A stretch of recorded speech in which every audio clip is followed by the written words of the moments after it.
On va essayer de prendre un peu moins d'1 h 30. On va essayer de garder du temps à la fin. Dans notre timing, on est autour d'1 heure. On va essayer de garder du temps à la fin pour pouvoir prendre des questions, discuter.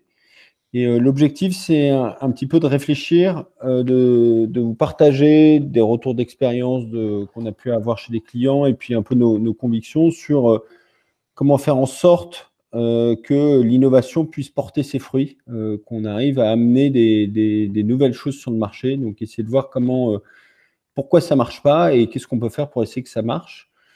Un petit disclaimer, un petit avertissement avant. On va évoquer des méthodologies comme le design thinking ou Lean Startup, mais ce n'est pas une formation sur ces méthodes-là. C'est vraiment plus une formation sur le processus au global et pas en détail sur ces méthodologies-là. Je vais me présenter, puis après, je vais laisser Dominique se présenter. Donc, je m'appelle Mathieu Vetter, je suis le Lead Innovation chez Oxo Technologies. Donc, le métier de mon équipe, c'est d'aider nos clients à créer des nouveaux services et des nouveaux produits et de les faire grandir dans des environnements incertains. Et avant d'être chez Octo, j'étais entrepreneur. Donc, j'ai connu l'innovation, mais de l'autre côté de la barrière, dans les startups, où l'environnement est aussi incertain, mais l'écosystème de travail est un petit peu différent. Et ce qui m'intéresse, c'est de voir comment on peut apporter ces frameworks, ces méthodes de travail dans le monde de l'entreprise, où l'écosystème est un peu plus complexe. Et Dominique, je te laisse te présenter. Oui, Dominique Lekepeis, bonjour à tous, et je suis coach agile chez Octo Technologies et coach vraiment orienté produit, accompagnement de startups, soit des startups, des vraies startups qui se lancent ou des startups internes à des entreprises dans des programmes d'entrepreneuriat, dans des plutôt grands groupes privés ou même des grandes organisations publiques et notamment des ministères. Alors, on est parti. Alors, pourquoi on va parler d'innovation. L'innovation, c'est un mot à la mode qu'on retrouve partout. J'ai mis quelques images là sur cette slide-là. Ce qui m'a amusé, c'est que récemment, j'ai remarqué, je ne sais pas de quand ça date, mais que Hermès se présente comme une innovation maison. Donc, on met en avant des capacités à innover. Les nouvelles rockstars de notre génération, c'est Elon Musk, qui a fait une prouesse assez hallucinante ces dernières semaines, où il a réussi à envoyer des gens dans l'espace sur la station orbitale internationale, en s'étant mis sur ce marché-là depuis quelques années.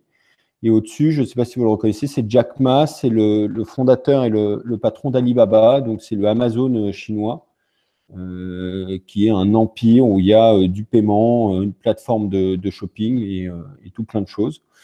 Alors, ce qui me chagrine un peu dans cette image-là, c'est que les rockstars de mes parents, c'était les Beatles et les Rolling Stones. Et les rockstars de ma génération, c'est Elon Musk, Zuckerberg, Bezos et Jack Ma. C'est un petit peu moins rock, un petit peu moins impertinent, mais bon.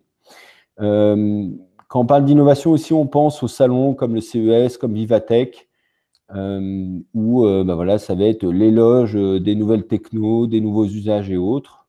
Et puis, on pense aussi aux révolutions comme l'iPhone, comme le smartphone et autres.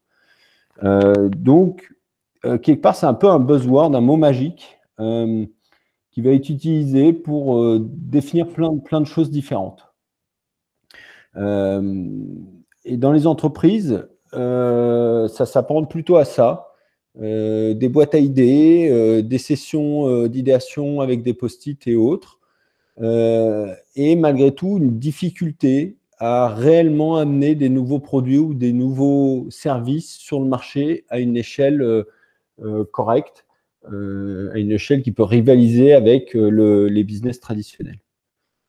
Et la réalité, c'est qu'en fait, les entreprises n'ont jamais été designées, conçues, les grandes entreprises, pour innover. Le propre d'une entreprise, c'est d'optimiser son revenu, d'optimiser sa marge et d'améliorer sa productivité.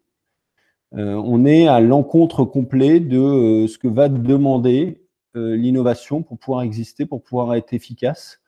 Ce qui fait que l'entreprise produit ce qu'on aime bien appeler les injonctions paradoxales. C'est qu'elle va d'une part, demander d'innover, mais d'autre part, elle va demander quelque chose qui va empêcher d'innover. On a plusieurs illustrations. Dominique, si tu veux Oui. les parcourir. Donc, je pense que ça devrait vous parler. Une première injonction paradoxale qu'on a identifiée en interrogeant les innovateurs en entreprise. Alors, c'est ça, c'est fail fast, ratez vite, ça c'est à la mode. Par contre, ne vous trompez pas, pas de droit à l'erreur. Un autre, c'est expérimenter, hein, bien sûr, extrêmement bien d'expérimenter. Allez-y. Par contre, de toute façon, il faut tenir l'échéance. Donc là, évidemment, comment pouvoir tester, tâtonner quand il faut être au rendez-vous pour le prochain comité de pilotage du, euh, du 20 décembre. Next. Celui-là, je pense que vous le connaissez bien aussi, hein. Expérimenter, expérimenter. Par contre, on se fait vite rattraper par la patrouille et respecter les process. Là, moi, je travaille actuellement à l'incubateur de start-up d'État au ministère de l'Intérieur. Donc, c'est un petit peu un oxymore d'imaginer des start-up internes au ministère de l'Intérieur. Et je peux vous dire qu'on voit bien cette image où on a une petite équipe qui sait des choses nouvelles sur des méthodes nouvelles, très rapides et véloces. Et on essaie rapidement de pouvoir tester nos landing pages avec des usagers qui ont porté plainte. Et là, on se fait vite rattraper par la police, c'est quasiment la vraie police, et la police sécurité, données personnelles, avec des demandes légitimes et d'autres qui sont du process inutile qu'on pourrait éviter. C'est là où il faut, dans ces cas-là, il ne faut pas se dire que les process sont mauvais, ça protège aussi les données, par exemple, c'est important. Et il faut arriver à challenger ces process pour voir ceux qui sont vraiment indispensables et ceux qui sont historiques, qui ne sont pas applicables à des sujets d'innovation qui au départ vont concerner 10, 20, 50 et 100 personnes.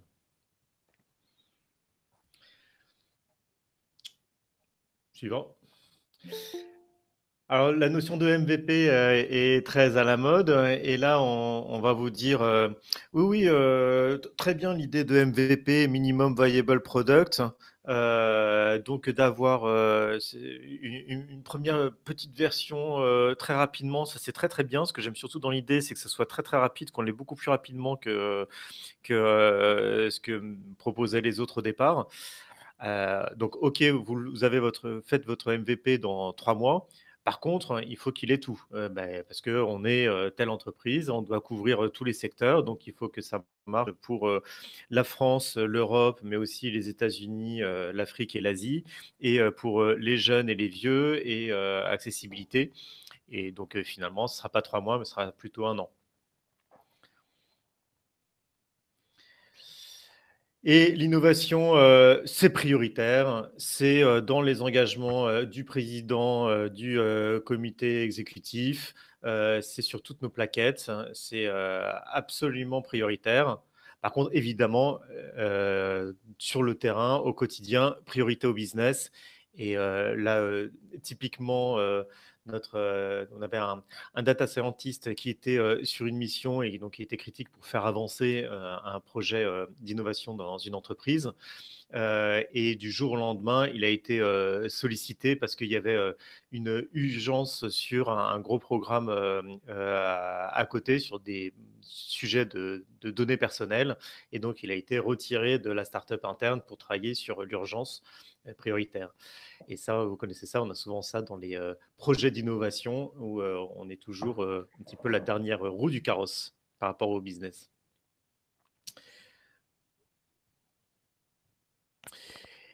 Et puis, innover à l'extérieur, et c'est une recommandation, une pratique qu'on voit souvent et en fait qu'on recommande plutôt, à savoir que pour arriver à innover, il va falloir peut-être sortir des départements de l'entreprise, des directions métiers, et le faire dans une bulle, un incubateur, un laboratoire, où on va pouvoir accélérer et faire des choses un petit peu en dehors des process habituels.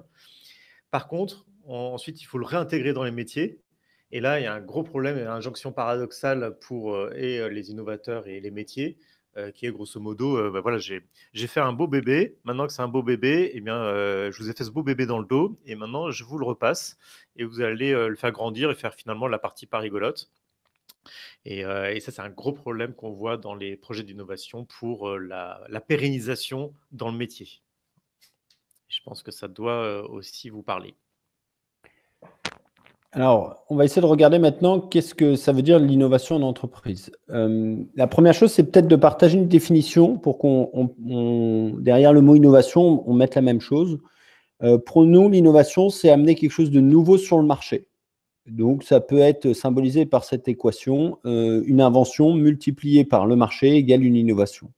Ce qui est intéressant, si vous vous souvenez vos cours de mathématiques, c'est que dans une multiplication, si un des deux facteurs est à 0, on a un résultat qui est à 0. Donc, si on est uniquement une invention mais qu'on n'a pas de marché, en fait, c'est le concours Lépine ou c'est de la R&D. C'est des choses qui sont très bien, mais ce n'est pas le métier de l'innovation.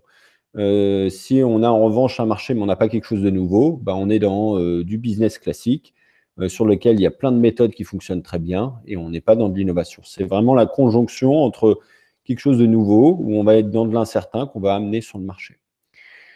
Ce qui est important quand on fait de l'innovation, vous connaissez tous sûrement ces trois cercles-là, de dire que ça doit prendre en compte des dimensions technologiques, la faisabilité, une dimension business, la viabilité, puis une dimension user, la désirabilité. Et que l'innovation, c'est le doux équilibre sur ces trois forces-là.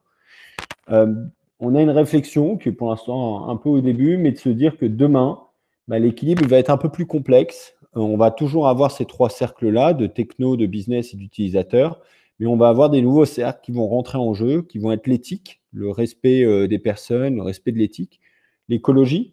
Est-ce que ce que je suis en train de développer est bien en accord avec la démarche écologique que j'ai envie d'avoir? Est-ce que j'ai bien fait l'effort de réfléchir à l'ensemble de ça? Est-ce que mon empreinte carbone et l'utilisation des matériaux est bonne?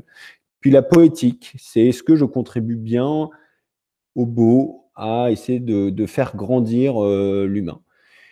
C'est encore un peu flou, mais on aime bien cette piste-là de se dire qu'il y a d'autres choses qui vont devoir être prises en compte. Et je pense qu'avec la crise du Covid, c'est un peu une réflexion qui s'accélère.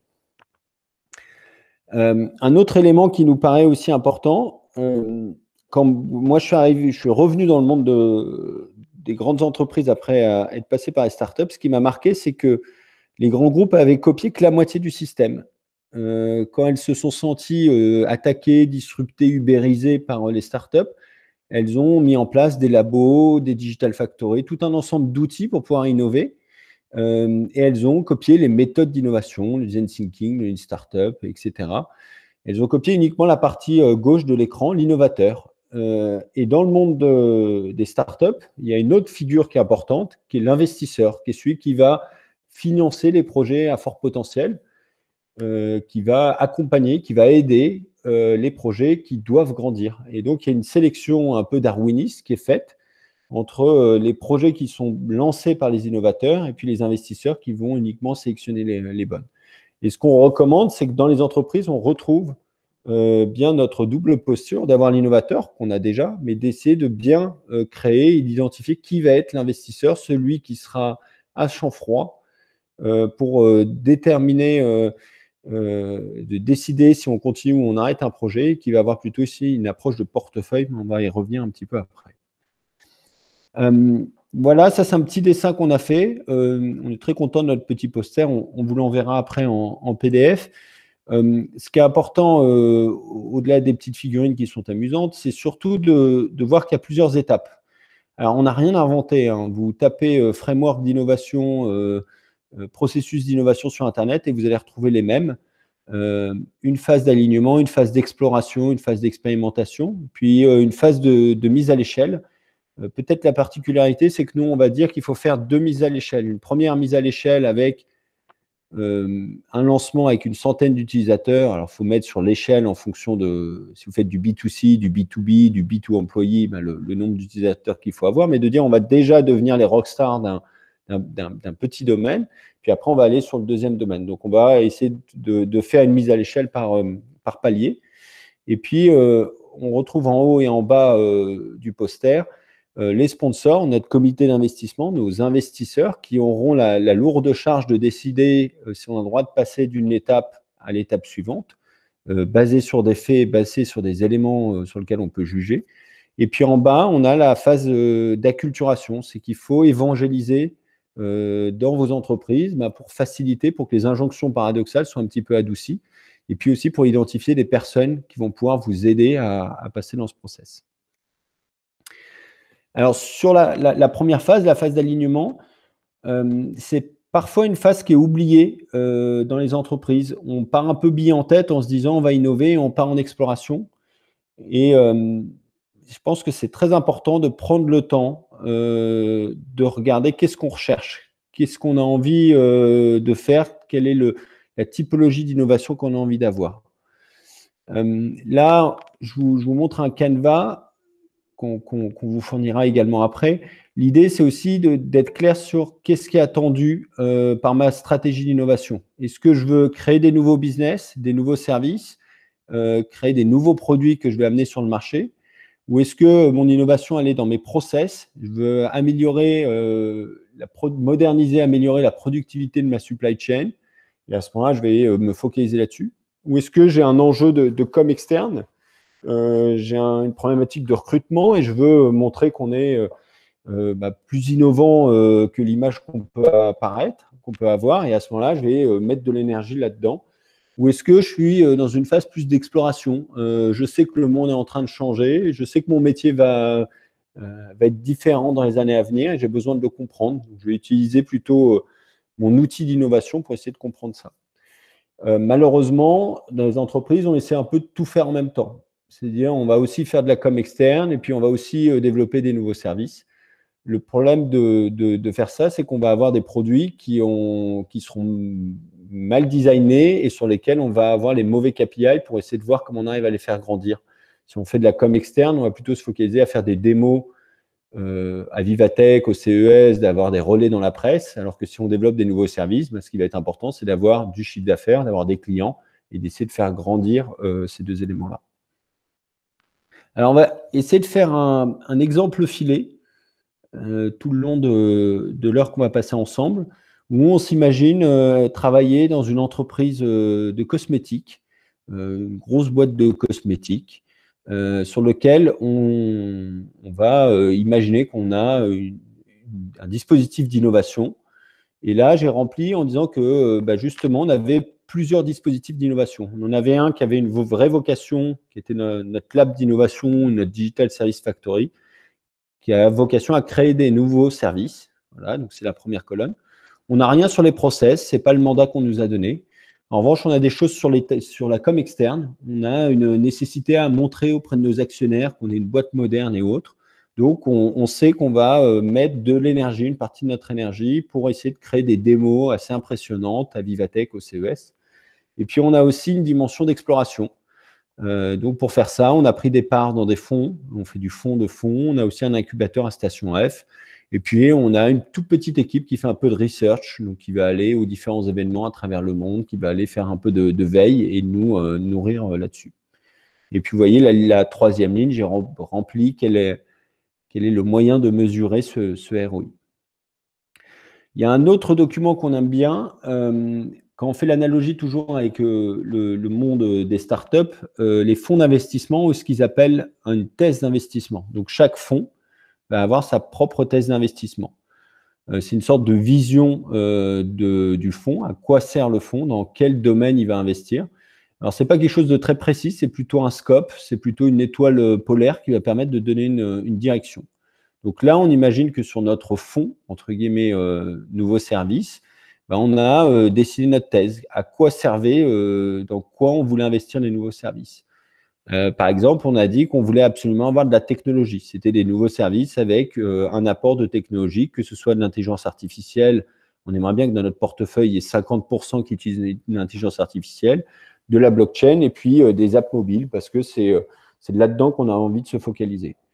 On a aussi dit que le time to market, on voulait que c'était du court terme. Donc, à 80%, c'est les choses qu'on veut pouvoir mettre sur le marché dès cette année ou dès l'année prochaine. Mais on n'a pas des choses qui devraient arriver dans 4-5 ans.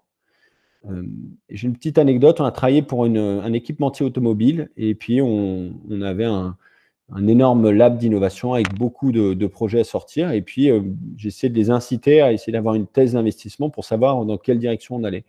Alors, on avait fait une proposition de thèse par secteur, de dire on pourrait faire la mobilité, l'entertainment, la mobilité, la santé, la mobilité et la productivité, le travail à bord. Puis, il ne mordait pas trop, il ne comprenait pas trop. Et puis, il y a le time to market que j'évoque. Et puis là, il m'arrête, il fait « Mais Mathieu, là, tout ce qu'on sort, il faut qu'on puisse le vendre dès l'année prochaine. » Donc, à 80%, moi, je veux soit des choses qu'on puisse vendre dès l'année prochaine. Alors, je vais très bien, je prends note. Et là, je regarde tout notre pipeline d'idées et on a pu en retirer 40% qui étaient des choses qui avaient été imaginées avec la voiture autonome, donc quelque chose qu'on n'aura pas l'année prochaine. Et donc, on a dû soit jeter les idées parce que ce n'était pas des idées possibles, ou soit c'était de les redessiner avec une voiture qui n'était pas autonome. Votre sourcing d'idées, il peut venir de plusieurs endroits. Il peut venir de votre feuille de route, de votre direction qui va vous dire, voilà, c'est dans telle direction qu'on a envie d'aller, donc donnez-nous des idées par rapport à ça. Il peut venir de partenaires, des startups, des partenaires techno, des fournisseurs qui vont vous donner des idées, qui vont vous alimenter. Il peut venir de vos collaborateurs. Et c'est quelque chose qui est très efficace, qu'ils sont, eux, normalement les plus près de vos clients. Donc, ils peuvent comprendre les problématiques de vos clients. C'est ce qu'on a dans les programmes d'intrapreneurs où on va faire des appels à intrapreneurs où ils vont venir avec des pain points des clients qu'on va essayer de résoudre. Ou ils peuvent venir directement.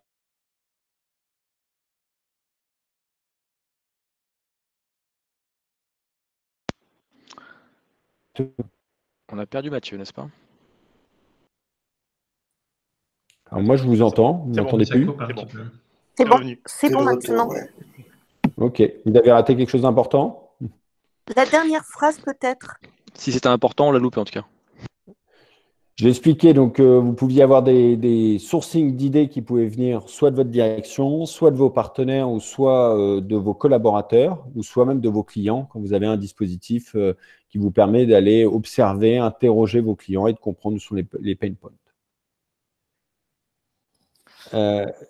Ce qui est important après, quand on va remonter un peu toutes ces idées de sourcing, c'est de les diriger, de les router, de les aiguiller vers les bons fonds, vers vos bonnes stratégies d'innovation. Est-ce que c'est quelque chose qui va servir votre com si vous avez un enjeu de communication? Est-ce que c'est quelque chose qui va servir votre business de créer des nouveaux services et des nouveaux produits? Et là, on a repris une petite matrice qui va vous permettre, en fonction de la maturité de la techno et du sujet, et puis de l'alignement avec votre core business, de pouvoir prioriser et d'avoir dès le début la capacité à dire cette idée-là, elle est géniale, mais c'est une idée de communication. Cette idée-là, elle est géniale, il faut qu'on arrive à construire un business dessus.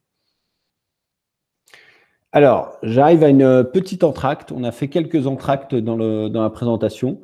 Ce qu'on appelle les InnoPills, c'est des petites anecdotes ou des petites histoires. Pareil, on vous en donnera plusieurs en PDF après, sur des sujets. Et là, ce que je vous raconte, c'est une notion qui a été développée par un professeur à Harvard qui s'appelle Clayton Christensen, qui est la notion de job to be done. Le job to be done, c'est ce qui est attendu par les utilisateurs sur un produit. Il explique qu'en fait, on embauche un produit pour faire quelque chose. Ils ont fait une étude pour Burger King, McDonald's, pour essayer de comprendre comment les gens, comment on pouvait augmenter les milkshakes. Donc, ils ont passé du temps à essayer d'interroger les gens et ils se sont aperçus que le matin, il y avait beaucoup de travailleurs qui achetaient des milkshakes et ils essayaient de comprendre qu'est-ce qui était attendu par le milkshake. Et donc, les travailleurs expliquaient qu'ils embauchaient le milkshake pour les nourrir pendant une longue période parce qu'ils avaient un long trajet en voiture à faire, que le milkshake, c'était pratique parce que on n'en renversait pas, on pouvait le boire, on pouvait le manger, entre guillemets, en conduisant, et qu'il était embauché pour faire très bien ce boulot-là. Et qu'ils avaient, les clients avaient essayé d'embaucher d'autres gens, le Snickers ou une barre de céréales, et que ça marchait moins bien parce que les gens avaient faim au bout d'un moment, donc le boulot était mal fait. ils avaient essayé d'embaucher une pomme ou une banane pour faire ça, mais ce n'était pas pratique à manger en conduisant. Et donc, le milkshake était le meilleur employé, en quelque sorte, pour faire ce job to be done. Et donc, à ce moment-là, McDonald's a pu adapter ses files d'attente, a pu faire des coupons spéciaux pour pouvoir payer et augmenter ses ventes de milkshake le matin. Voilà, c'est une super notion, le job to be done. Je vous invite vraiment à aller creuser ce truc-là. Je passe la main à Dominique. Donc, tout à fait. Après cette phase d'alignement stratégique pour avoir une boussole sur l'innovation, il s'agit ensuite sur chaque sujet qui est identifié de commencer à défricher le terrain. Voilà, comme un explorateur, on ne se lance pas avec une idée en tête à réaliser, on explore. Et là, c'est les techniques qu'on connaît du design thinking, à savoir aller sur le terrain, sortir du bureau, interviewer les utilisateurs, les observer, voir sur le terrain comment ils utilisent les outils et parfois des décalages avec ce qu'ils disent en déclaratif. Voir aussi un peu quelles sont les tendances sociétales, ce que fait la concurrence, ce que font d'autres entreprises ailleurs ou des startups. Et cette phase d'exploration, elle commence de façon divergente pour explorer différentes pistes, peut-être s'écarter du sujet initial pour reconverger avec une nouvelle problématique en disant au départ par exemple, un problème sur notre exemple filé, ça va être le problème des femmes noires qui ont du mal à trouver du maquillage. Et puis, on reproblématise en disant comment les aider à pouvoir essayer un maquillage qui leur convient, même en ligne.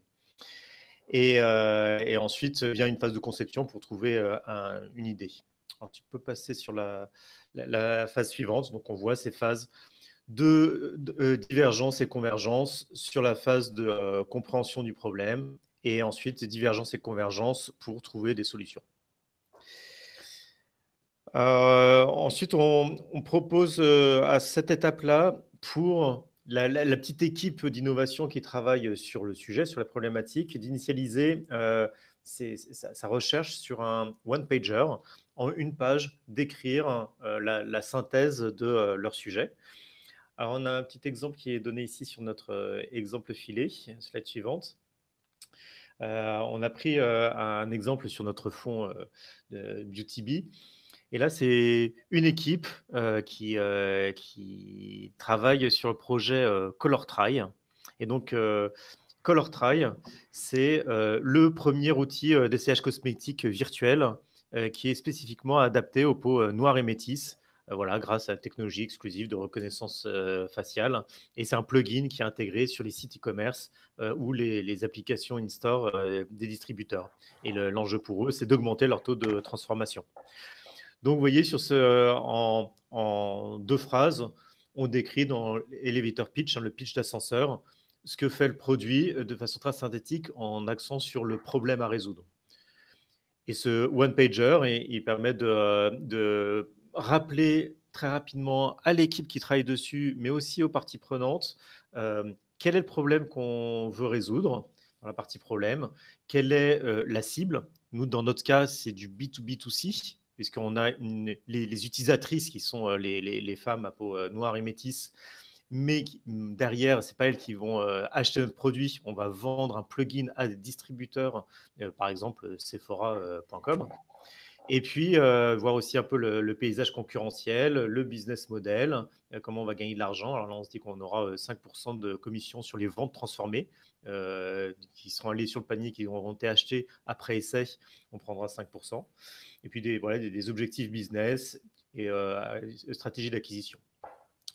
Donc, ce one-pager, il permet de donner un petit peu la boussole à l'équipe sur son projet. Et ensuite, étude de marché. Donc, on peut voir sur l'exemple, on a instancié l'exemple après sur ColorTry, sur une matrice avec typiquement en ligne les différents marchés. Alors, par exemple, pour nous, ce sera d'analyser marché nord-américain, Europe, Afrique de l'Ouest, avec une comparaison des tailles de marché.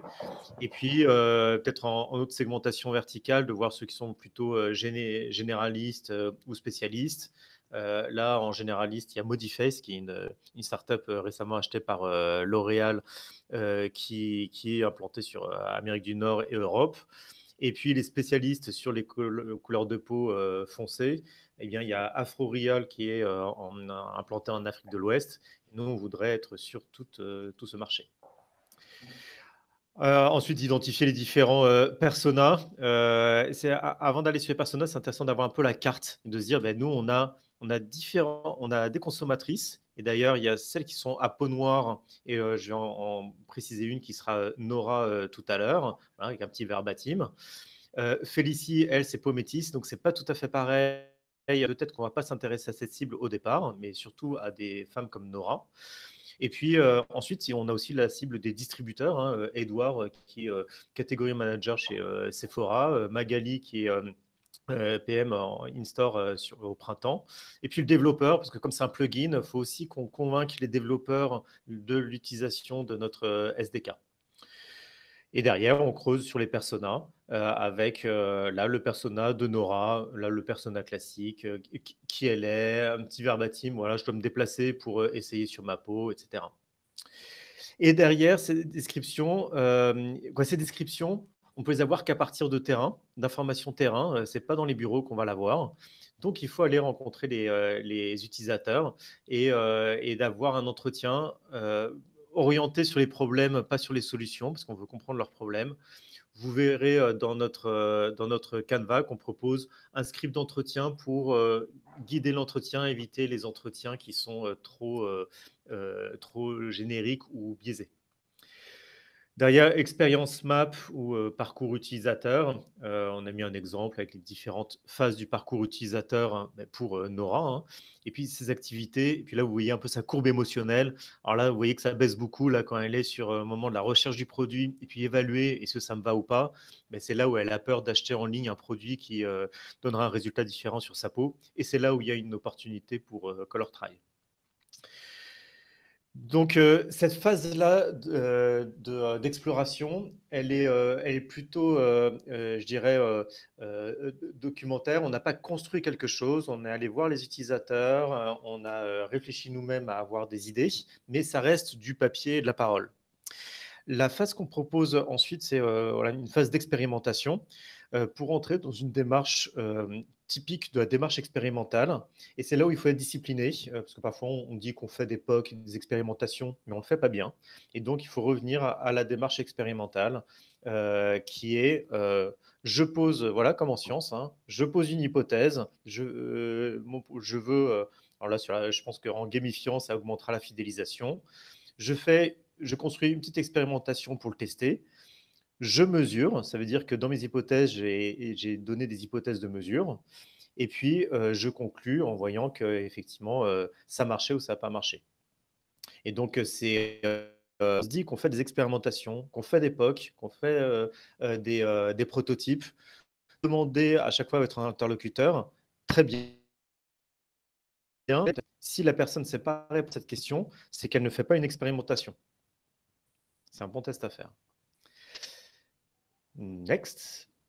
Alors, vient là justement le sujet du MVP, le Minimum Viable Product, qui est un terme qui devient un peu un buzzword et on l'entend à tort et à travers. Nous, on trouve que c'est un concept qui est extrêmement utile, mais avec une acceptation précise. Pour nous, un MVP, ça va être un type d'expérimentation à faire. Et ça veut dire que derrière un MVP, il y a une hypothèse à tester.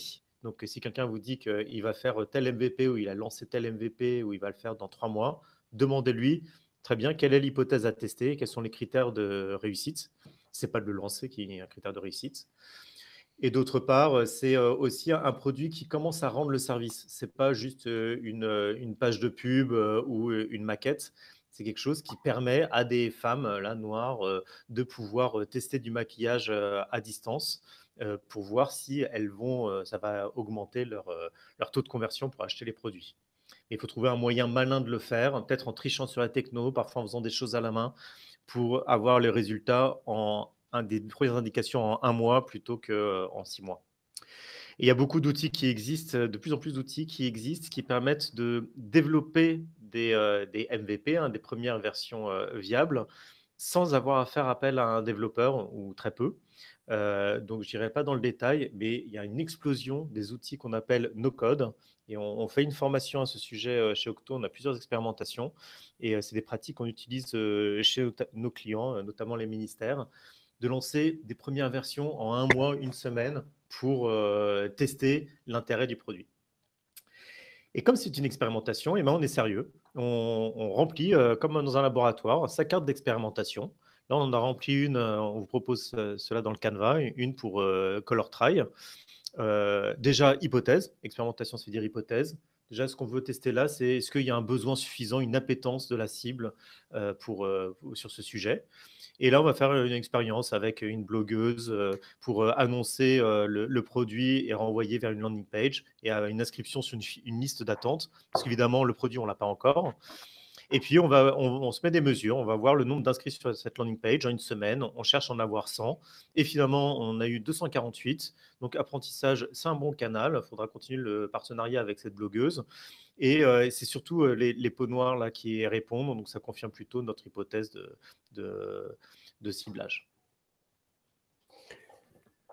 Alors, petite interlude InnoPills, une vidéo assez amusante du talk show de Jimmy Kimmel, qui fait les talk shows le soir sur la télé américaine, et qui s'est amusé pendant le festival de Coachella, qui est un gros festival à Los Angeles, où il y a tous les groupes de musique qui passent, et ils sont allés sur le terrain et ils ont inventé des noms de groupes et ils ont demandé aux gens s'ils connaissaient Dr Schmolo ou GI Clinic ou Kill in the Swimming Pool ou je sais pas quoi. Et en fait, la réaction des gens est ah oui, c'est génial, c'est super intéressant, j'adore ce groupe. Donc c'est très drôle à regarder. Je vous invite à aller regarder cette vidéo-là.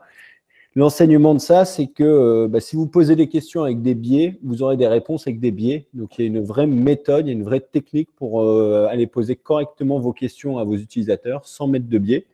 Moi, je dis souvent que c'est facile de faire du design et de l'innovation, mais c'est difficile de bien le faire. C'est difficile de ne pas mettre de biais, de ne pas parler de sa solution, de ne pas essayer de vendre, mais d'être vraiment dans de l'écoute. Donc, c'est une bonne illustration de ce point-là. Et on continue avec maintenant le lancement de notre produit.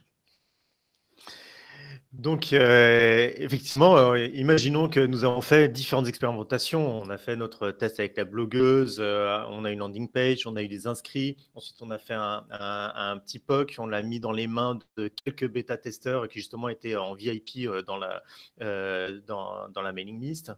Et on voit que ça marche auprès de 10 personnes et puis de 20 personnes. Et on a construit une première version. Là, maintenant, on n'est plus dans le MVP jetable qu'on a pu faire avant. Là, on est dans une première version viable qu'il faut construire. Là, il y a une période pour construire cette première version. On va rester dans cette logique de prioriser. Et là, c'est typiquement le domaine du développement agile. Pour cela, la story map ou priorisation des fonctionnalités est un canevas qui est très intéressant. On peut voir sur l'exemple suivant. Ça vous permet, sur toute la cartographie fonctionnelle que vous avez imaginée, sur laquelle vous avez brainstormé, qui est d'ailleurs sûrement beaucoup plus complète que ce qu'on a écrit ici, de les répartir en colonnes sur les étapes du parcours utilisateur, là, du calibrage du visage, le choix du produit, la visualisation, la compte, et puis un petit peu tout le reste, par domaine fonctionnel.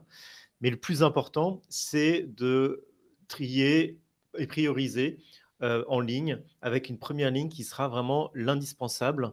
C'est le minimum de fonctionnalités indispensables pour pouvoir faire le lancement.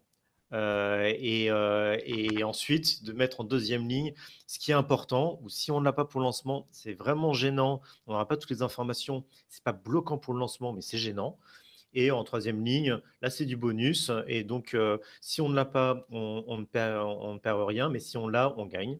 Et puis même, c'est intéressant d'indiquer ce qu'on ne fera pas et d'afficher tout de suite qu'il y a des choses qu'on ne fera pas. On ne fera pas les mains, on ne fera pas d'application pour nous-mêmes, par exemple. Et dans cette phase de lancement, donc on est plus là dans la réalisation, dans le développement agile, mais il faut penser aussi surtout à la stratégie d'acquisition, puisque derrière, il va falloir trouver des clients. Donc là, on fait venir des business développeurs, des growth hackers pour savoir comment trouver ses premiers clients.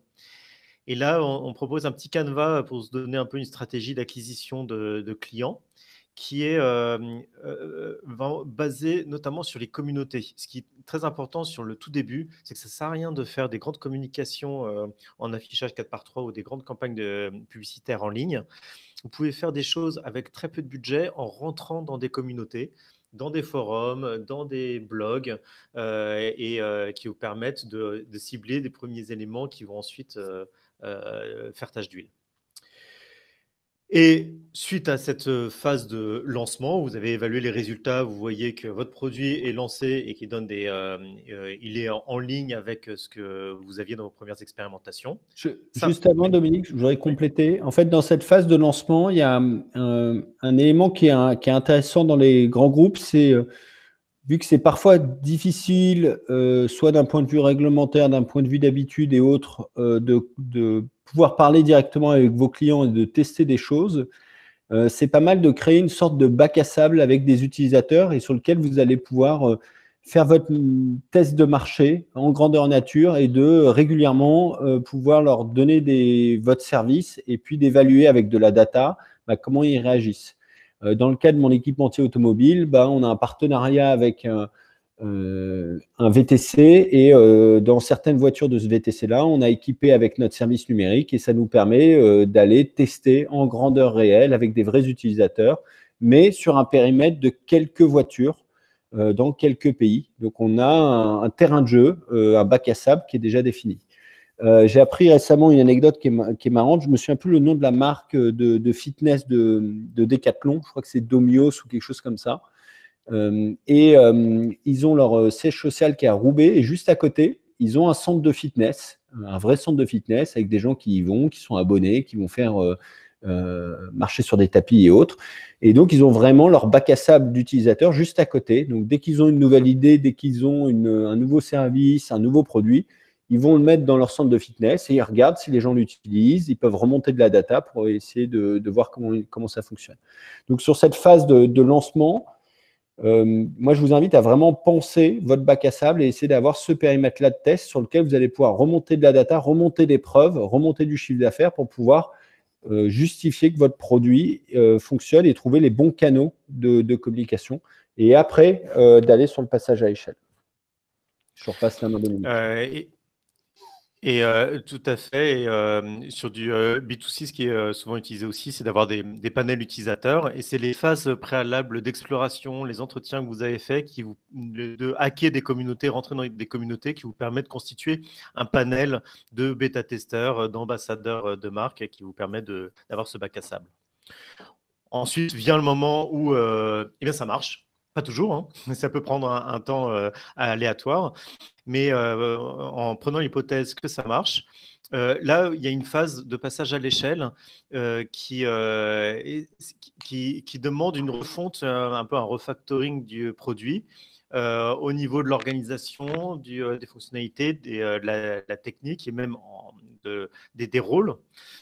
C'est là où il faut pouvoir, alors des outils de type roadmap vous permettent, on peut voir sur la slide d'après, celle qui est remplie, vous permettent un peu de placer vos principaux jalons. Un point important sur la roadmap, c'est de chercher à indiquer sur la roadmap d'abord les impacts cherchés, donc des indicateurs qui doivent être vos jalons de roadmap. Et ensuite, de pouvoir indiquer quels sont les leviers que vous avez au niveau fonctionnel, technique ou organisationnel pour chercher ces résultats. Après, là, c'est une roadmap on a souvent besoin de planning avec des mois et des trimestres qui sont donnés, parce que souvent, on doit s'engager, notamment vis-à-vis soit de la gouvernance ou mais à savoir que ces plannings trimestriels doivent s'ajuster en fonction de l'atteinte de résultats. C'est une roadmap mouvante qui doit être faite. Et un point très important, notamment dans la phase de croissance, c'est de piloter par les résultats. Et c'est quelque chose qu'en général, les entreprises font mal. Alors, soit qu'elles ont des indicateurs qui sont plutôt sur la réalisation, quoi. Est-ce qu'on a livré tant de choses? Est-ce qu'on a une bonne vélocité? Est-ce qu'on répare vite les bugs? En fait, tout ça, on s'en fiche. C'est secondaire. Le plus important, c'est de savoir si on a la performance et on vend ce qu'on a prévu de vendre.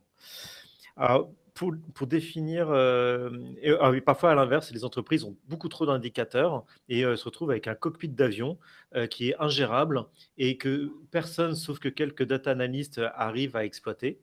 Et là, on propose un canevas d'un framework d'indicateurs qui permet facilement de s'y retrouver. On l'a rempli sur slide suivante pour notre color try. Vous avez en premier élément, c'est de savoir quelle est votre métrique. Donc, c'est un framework qui s'appelle North Star métrique, étoile du Nord. Alors, tu peux passer à la slide suivante, Mathieu. Ah ben non, alors du coup, tu reviens. Sur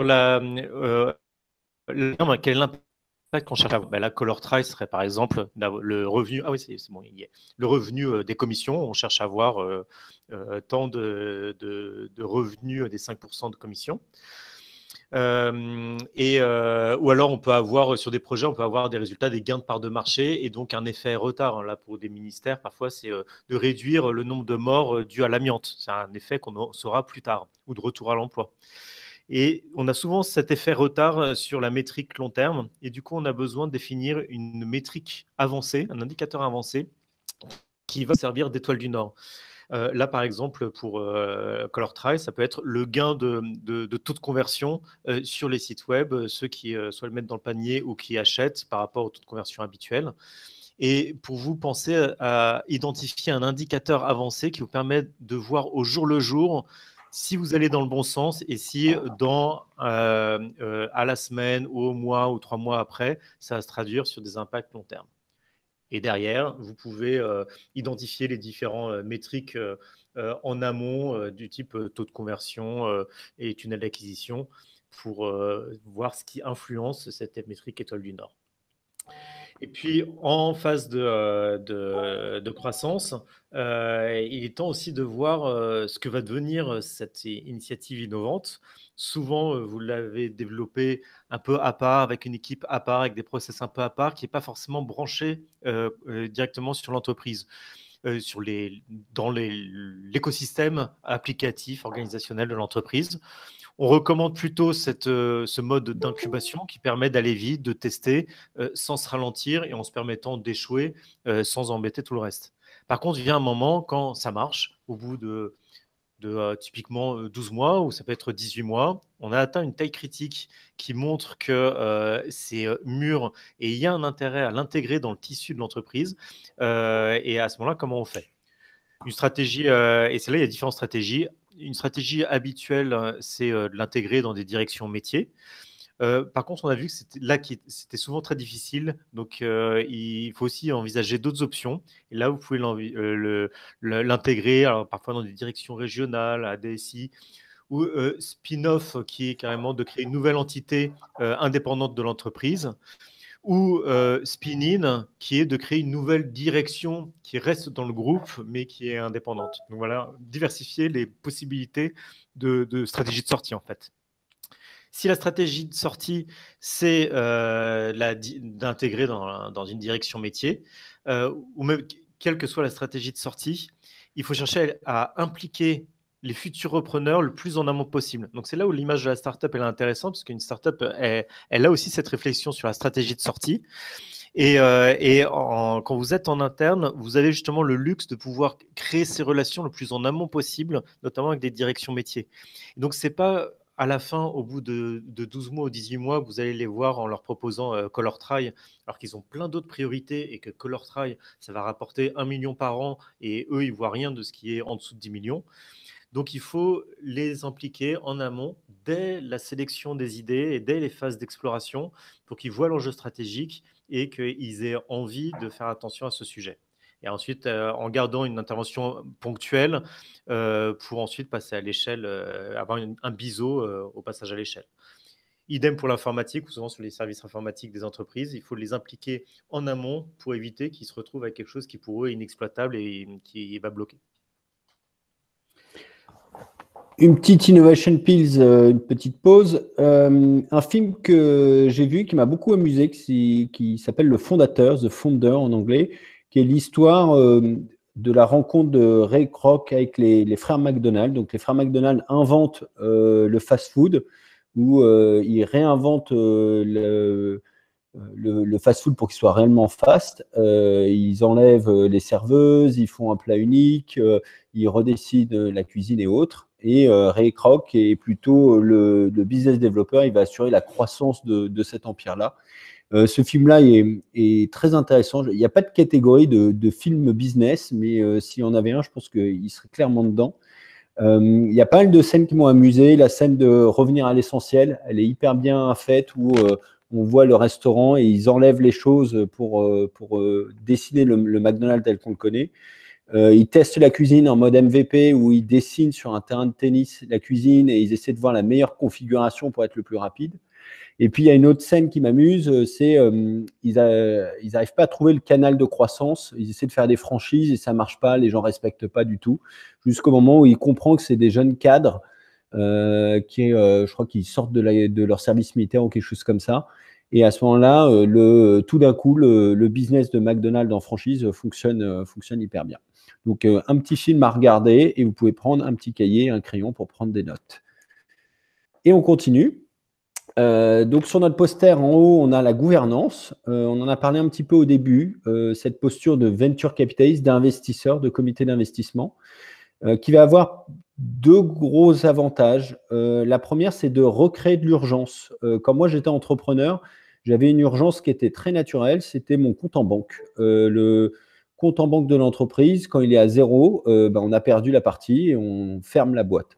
Dans un grand groupe, des projets, on passe cette urgence-là parce que, heureusement, ces grands groupes-là ont un cycle ou une durée de vie qui est beaucoup plus grande et on n'a pas l'urgence financière. Donc, il faut recréer arbitrairement cette urgence-là en mettant des comités, en mettant des moments où on doit présenter ce qui a été fait dans la période précédente et pour pouvoir continuer. Donc, ça va donner une urgence et du rythme. Et puis, c'est aussi de décider sur des faits et pas sur des envies, des opinions, des avis, mais sur des résultats tangibles qu'on peut analyser. J'ai refait ce petit dessin-là, qui est une courbe très connue dans le monde des startups, qui sont les différentes phases d'investissement. Pour trouver le problème, c'est souvent l'argent des fondateurs. Après, on va avoir les friends and family qui vont donner un petit peu d'argent pour qu'on essaie de créer le produit. Puis après, on va avoir les business angels qui vont nous aider à prendre une position sur le marché. Puis après, on va avoir les venture capitalistes qui vont vraiment nous dire maintenant, il faut croître et prendre une réelle position sur le marché jusqu'au moment où on arrivera à la maturité. Et en fait, on s'aperçoit que dans notre schéma, dans notre framework d'innovation, on est quasiment sur toutes ces phases-là. On arrive jusqu'à la moitié de la phase de venture capitaliste. C'est-à-dire qu'il faut avoir trouvé le channel product fit et c'est généralement à ce moment-là qu'on va repasser le bébé. Et ce qui est amusant, c'est que dans l'écosystème des startups, c'est des personnes différentes. Friends and Family, Business Angel et Venture Capitalist, ce n'est pas les mêmes personnes et c'est des états d'esprit qui sont différents. Et la difficulté en entreprise, c'est que votre investisseur, il va devoir changer de casquette à chacune des étapes. Il va devoir avoir une philosophie de fondateur, de Friends and Family, puis de Business Angel, ainsi de suite. Ça fait que c'est plus dur de décider de son portefeuille d'innovation quand on est investisseur d'innovation en entreprise que quand on est dans l'écosystème des startups. Parce que c'est tout pareil. On doit décider sur des faits, on doit s'assurer qu'on va bien avoir un produit qui va être en croissance, on doit s'assurer que l'équipe qui porte le projet est la meilleure équipe pour faire ça. Mais on doit également prendre en compte ces différentes étapes. On doit aussi s'assurer que les projets de ces startups internes, de ces projets internes, ils soient bien alignés avec les axes stratégiques de l'entreprise. Sinon, il y a un moment où on n'y arrivera pas, on sera plus supporté par la direction. On doit s'assurer d'une reprise par une direction, par un métier, par la DSI et d'avoir un sponsor qui soit impliqué dès le début pour pouvoir assurer cette reprise-là. Une startup, elle a un peu plus le luxe de se dire que son exit, elle pourra y penser un peu plus tard. Elle a des idées au début, mais c'est quelque chose qui va se construire un peu plus dans le temps. Dans une entreprise, il faut réussir à y penser dès le début. Et puis, on a la DSI, l'IT, qui va avoir sa dette et sur lequel il y a eu des choix techniques qui ont été faits. Il va falloir s'assurer qu'on est capable de se greffer à ce système-là.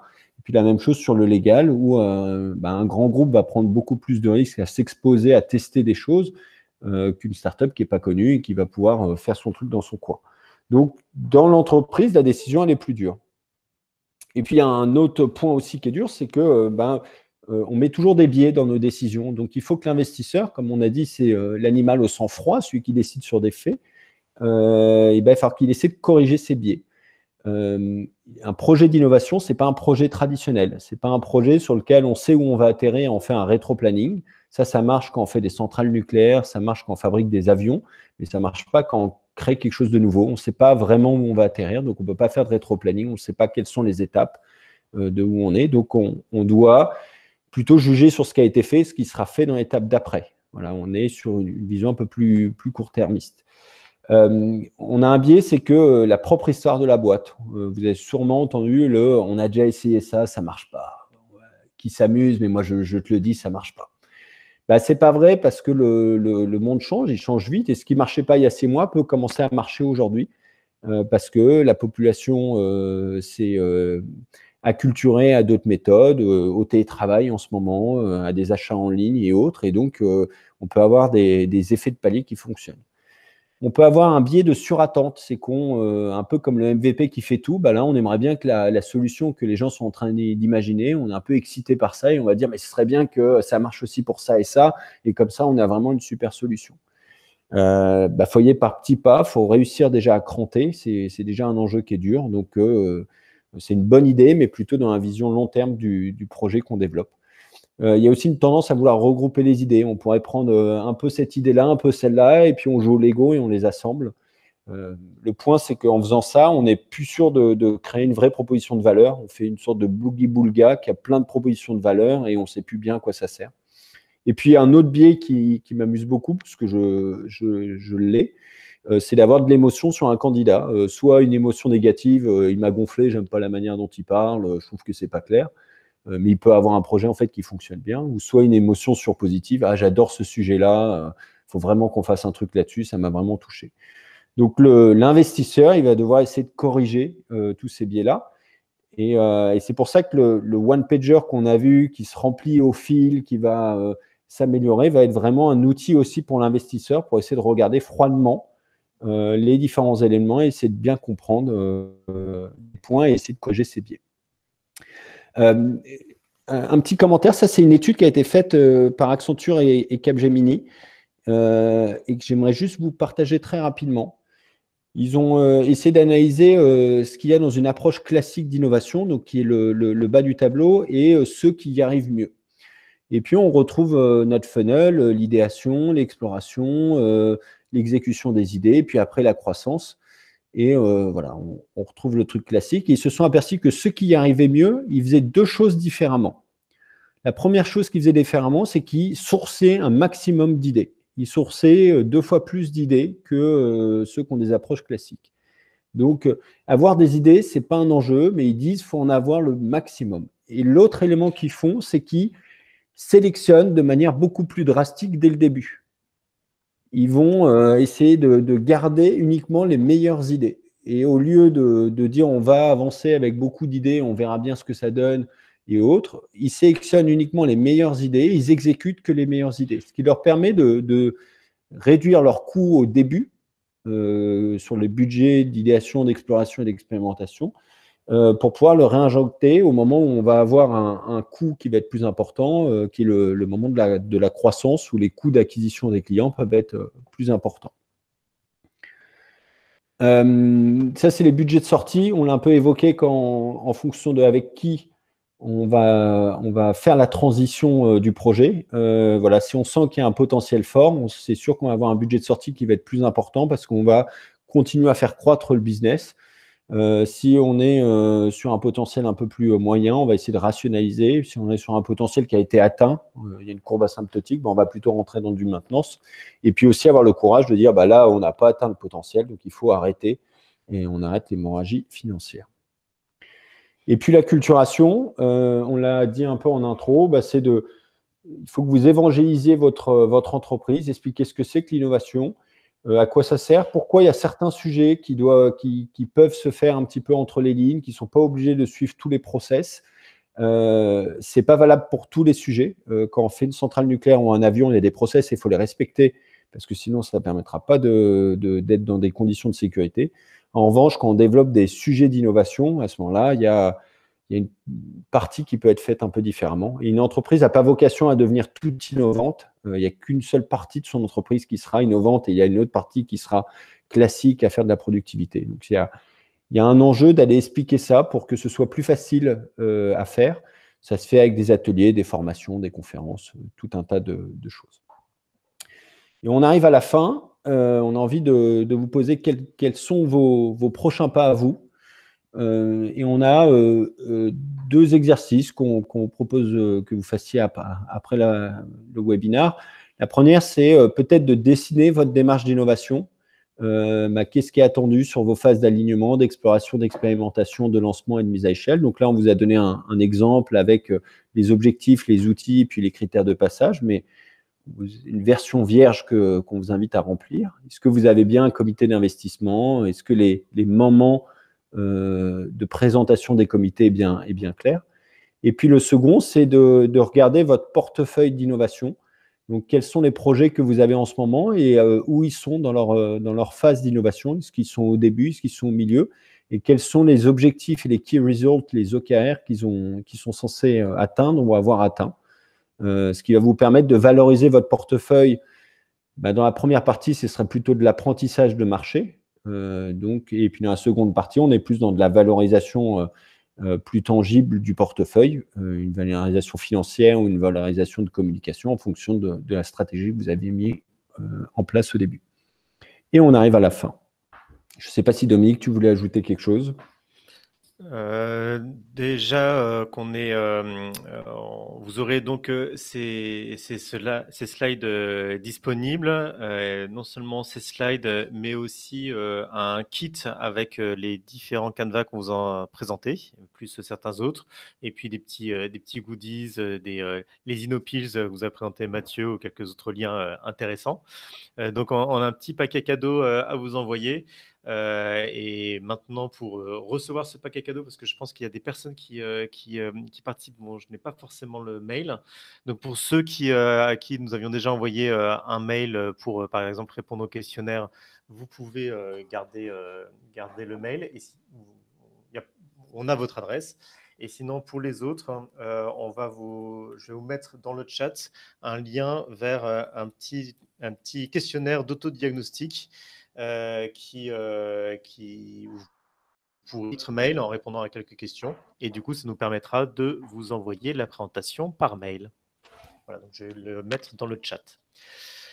Et sinon, on est dans la session des questions-réponses et commentaires. Donc, merci déjà pour vos commentaires. Et nous sommes disponibles encore 20 minutes. Ceux qui doivent partir, vous pouvez y aller. Je vous donne juste le lien pour le formulaire. Et sinon, pour les autres, on peut prendre les questions. Et je crois qu'il y en avait déjà certaines qui étaient dans le fil de discussion. Je te laisse y répondre, Mathieu, pendant que je mets le lien du formulaire. Alors, je vois une question sur l'exploration des scripts d'entretien, l'expérience map et test utilisateur. Donc, toute cette première phase, comment on l'adapte en B2B. On fait exactement la même chose, sauf que vos utilisateurs, ce n'est pas des consommateurs lambda, vous avez bien des clients et des utilisateurs en B. D'ailleurs, dans l'exemple du Tryon, de l'Africa Tryon, je ne sais plus le nom de la startup qu'on a inventée. ColorTry. On va retrouver la même chose. On va avoir des distributeurs, donc des gens chez Sephora ou des gens au printemps. Et on va essayer d'aller les rencontrer, de leur poser des questions. On a notre script d'entretien de la même manière. Et puis d'essayer de comprendre quels sont leurs pain points pour pouvoir s'adapter. Là, je suis en mission chez un labo pharma. Alors, on a des difficultés parce que les labos pharma, c'est très réglementé pour parler aux médecins ou aux patients. Mais on va dire que nous, notre enjeu, il est autour du médecin. Donc, on est en train d'essayer d'organiser des interviews avec les médecins. Donc, c'est du B2 médecin, mais c'est une forme de B2B pour essayer de comprendre comment on peut les aider, quoi. Est-ce que ça répond à votre question, Fabien? Oui, tout à fait, oui. Et ce à quoi il faut penser, c'est justement, comme dans le cas de ColorTry, que vous pouvez, dans beaucoup de cas, en fait, avoir plusieurs types de cibles, genre et les utilisateurs finaux, les distributeurs ou les lecteurs et les annonceurs. Et donc, il faut interroger ces deux types de cibles à la fois et faire une proposition de valeur pour chacun. Quelle est la proposition de valeur pour Nora à Peau Noire? Quelle est la proposition de valeur pour Étienne, qui est catégorie manager chez Sephora? Ok. Merci. Est-ce que vous avez d'autres questions, d'autres commentaires? Je n'ai pas dit qu'on ait les réponses, hein, mais au moins pour en discuter.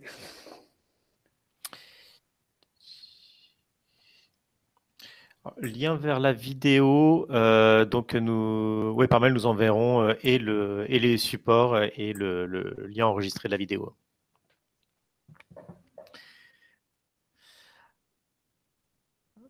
Alors, allez-y, posez vos questions. Je sais qu'il y en a d'autres qui ont été posées dans le questionnaire au préalable, mais allez-y s'il y en a une.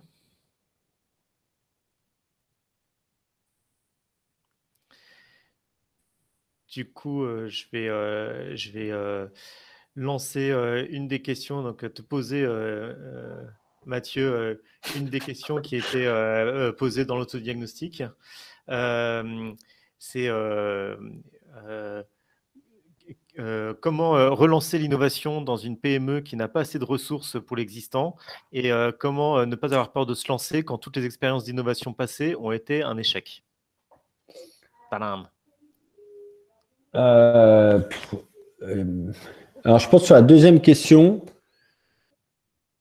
quand toutes les expériences ont été un échec, je pense qu'il y a un enjeu d'essayer de comprendre pourquoi ça a été des échecs. Donc, il y a sûrement une sorte de post-mortem à faire. Et je ne serais pas surpris de s'apercevoir que c'est des échecs parce que le ROI attendu n'était pas clair. Il y avait, à mon avis, un beau petit mix de on voudrait faire de la com, on voudrait créer des nouveaux business, et on voudrait en plus que ça fasse le café.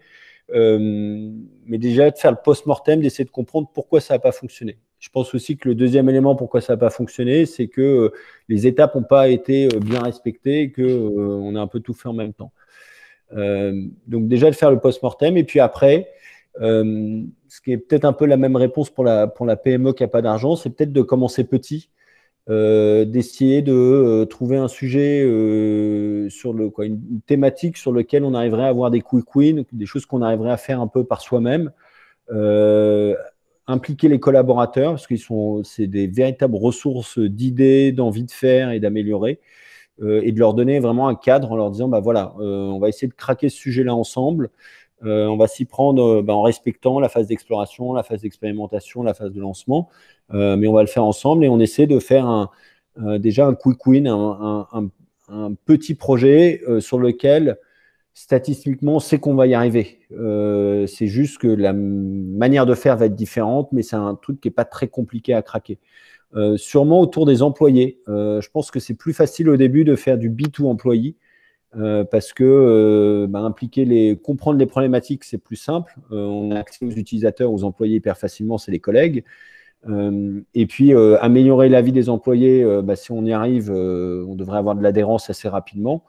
Donc, je pense qu'on peut reprendre du goût et avoir des succès autour de ça. Ensuite, je prends la question d'Ariane. Comment faire pour que l'innovation s'intègre dans les business de l'entreprise?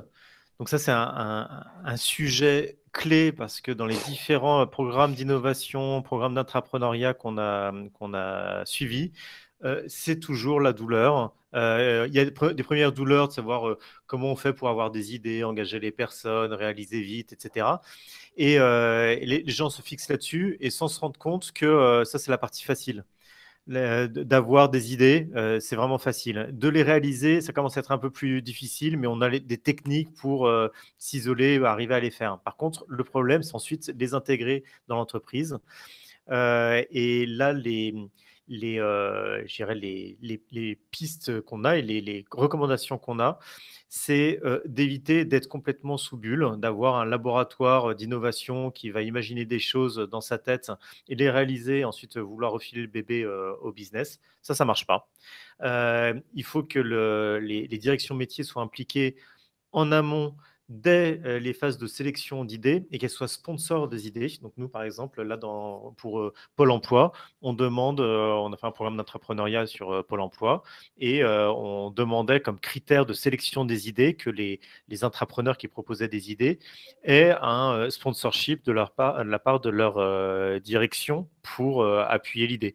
S'il n'y a pas de sponsorship, c'est une alerte orange. Ce n'est pas forcément bloquant parce que l'idée peut être tellement bonne qu'elle peut séduire une autre direction, mais c'est une alerte. Et ensuite, il faut garder le contact avec cette direction, collaborer avec elle pour trouver des pistes et identifier un relais, un référent opérationnel, non pas un sponsor qui va voir ça de loin, mais quelqu'un qui va être dans le cercle de cette équipe d'innovation pour donner des relais, des informations, relayer auprès de cette direction pour que la direction l'aide dans sa feuille de route. Et troisième point, c'est que dans la phase, on va se dire en comité d'investissement, maintenant, cette idée, cette start-up interne, ce produit, on va l'intégrer dans la direction métier. Un critère à avoir, c'est de valider que cette direction métier a prévu de la place dans son budget et dans son planning, dans sa feuille de route pour ce produit. S'il n'y a pas de place dans son planning dessus, soit elle fait de la place, soit on tue le produit ou on cherche un entrepreneur.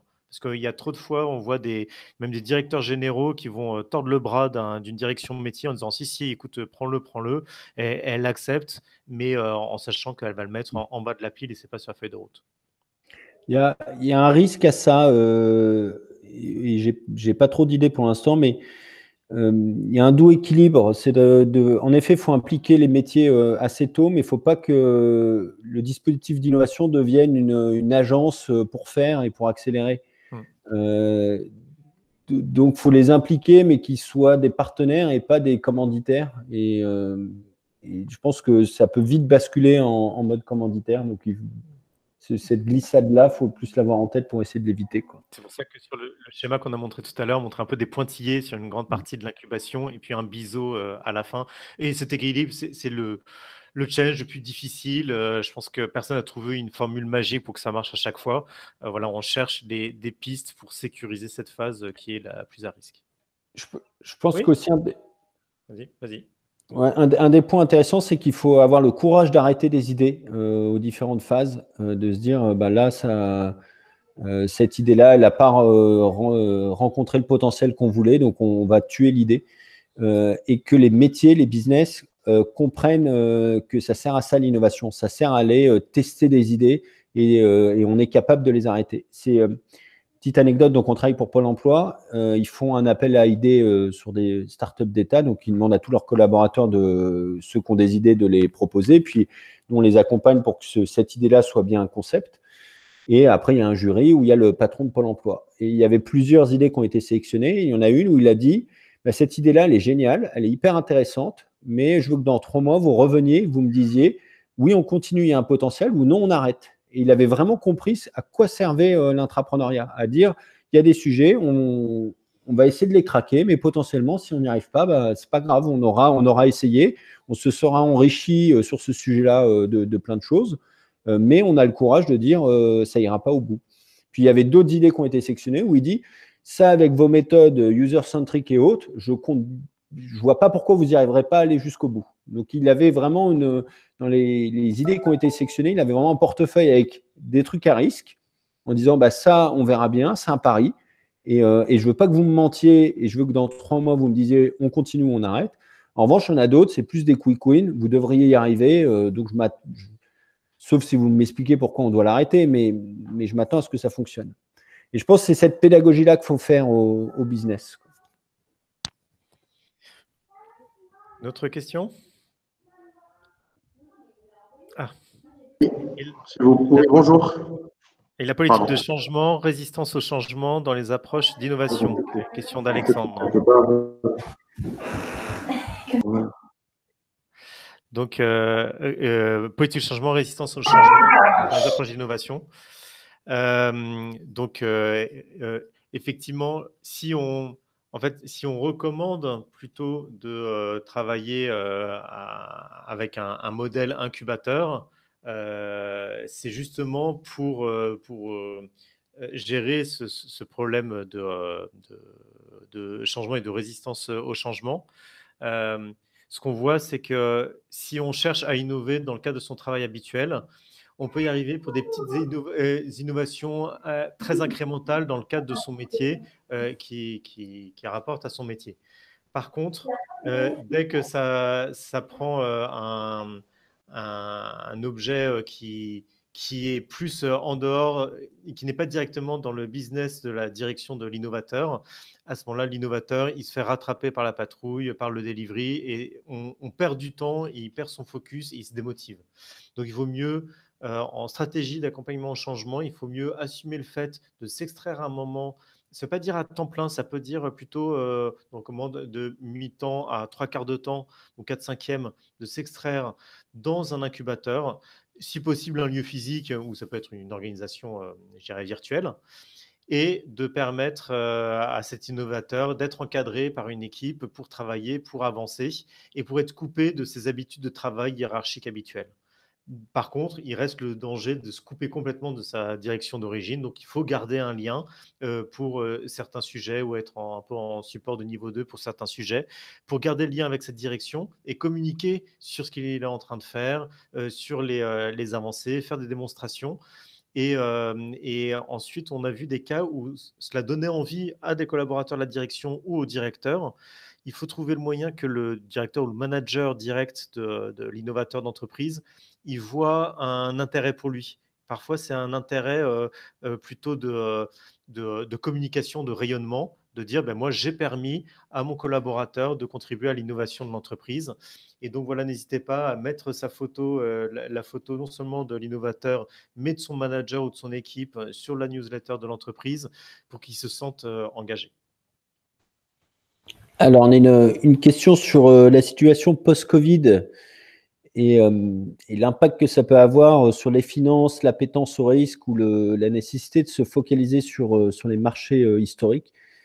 Moi, je pense un peu l'inverse. Je pense qu'on va avoir une opportunité parce qu'on va avoir une nécessité de se réinventer parce que les marchés vont changer, les gens vont changer. En fait, dans les grandes crises qu'il y a eu, dans la crise de 29 par exemple, il y a eu beaucoup de banqueroutes, de liquidation de boîtes après la crise, pas en 29, mais plutôt en 31 et en 32.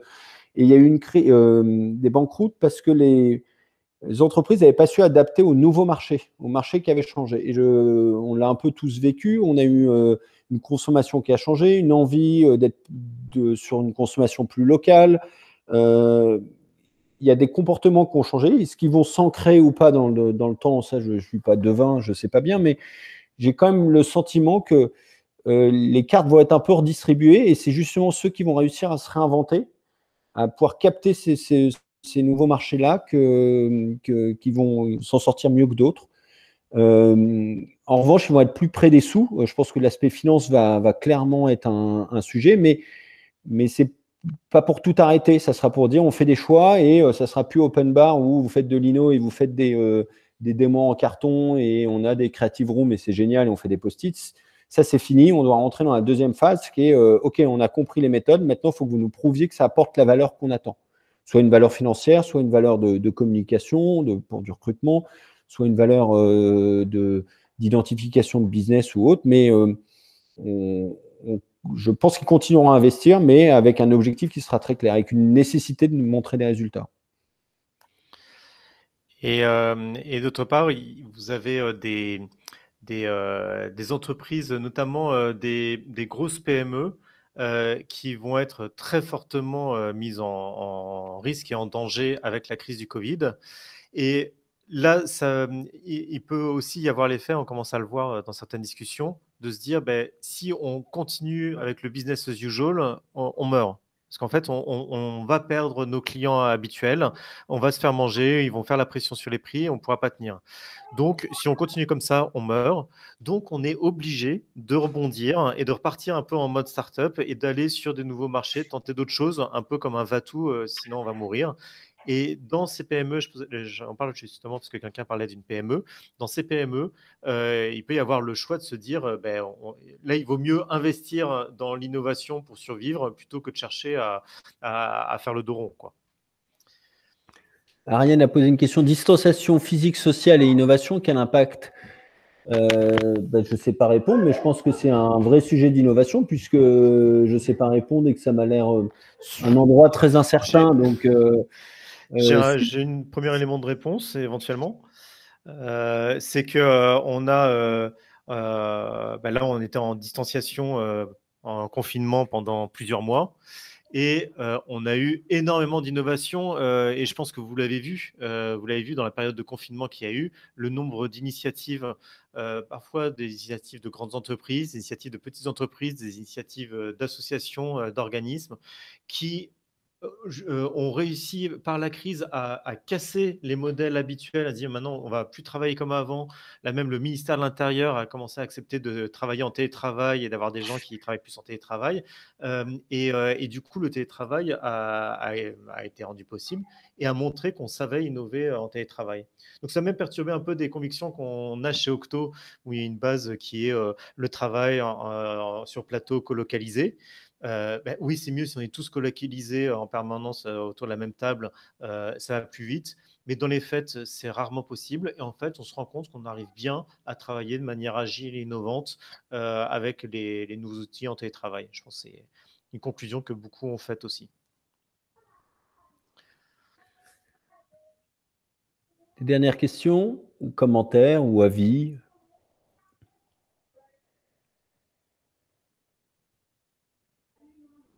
Dominique, est-ce qu'il y avait d'autres questions qui étaient ressorties du questionnaire? Non, il y a d'autres questions qui étaient justement sur comment l'innovation peut survivre à la crise, hein. C'est un sujet qui est revenu plusieurs fois dans les questions, donc on y a répondu. Et sinon, des questions qui étaient plus générales sur le process, et donc on y a répondu dans le questionnaire. Donc, je pense qu'on a la réponse aux questions. Je n'ai pas, si j'ai mis le lien du formulaire. Donc, si vous voulez avoir et le lien de cette présentation, le kit de Canva, les petites InnoPeels et le lien de cet enregistrement, vous répondez au petit formulaire que j'ai indiqué dans le chat et que je vais remettre à nouveau.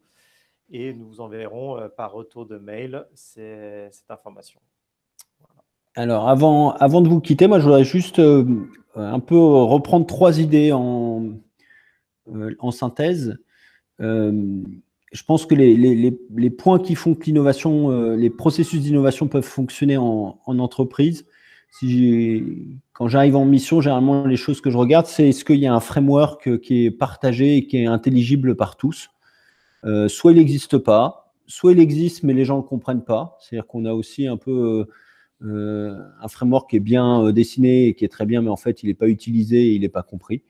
Mais il y a un vrai point là-dessus parce que l'innovation, c'est une stratégie de petits pas. Il faut faire des petits pas pour aller vite. C'est un peu contre-intuitif. Ça ne sert à rien de sauter les étapes. Il faut plutôt les faire très vite.